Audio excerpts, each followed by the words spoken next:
Addition of fractions with different denominators. In this case, the items to be added do not represent the same kind of division. Therefore, the first thing to do is to convert the fractions involved in the operation to have the same denominator, as the denominator represents the method of division.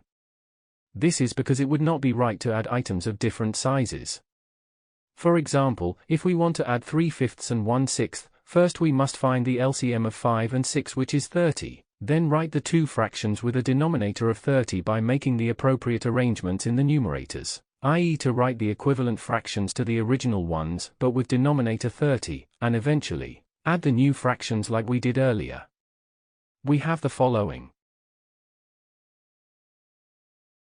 This operation is made clear through the following figure.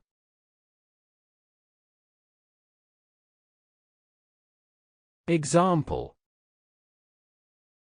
A painter was able to paint 5/12 of a house in the first day and 3/8 of the house in the second day. What part of the house did he paint in 2 days? Solution. This exercise can be solved in 2 ways. 1. Directly multiplying the denominators and finding a common denominator, but which probably is not the least of them, LCM. In this case, further simplifications are needed after calculating the sum. 2. Finding the LCM of 12 and 8 first and then writing both fractions with the same denominator determined by the value of LCM. In this case, further simplifications are rarely required.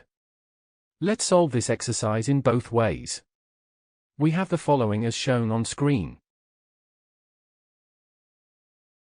As we just explained, now we have to simplify both fractions until their respective numerators and denominators become relatively prime.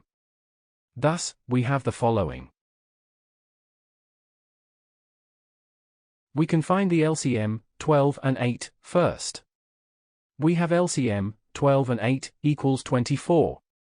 Hence, we obtain directly the denominator of the final fraction, so now we have a shorter way ahead.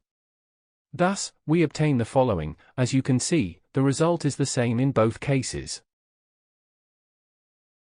That is all for lesson 3.4.2. To continue this tutorial, please watch 3.4.3, addition of improper fractions and/or mixed numbers.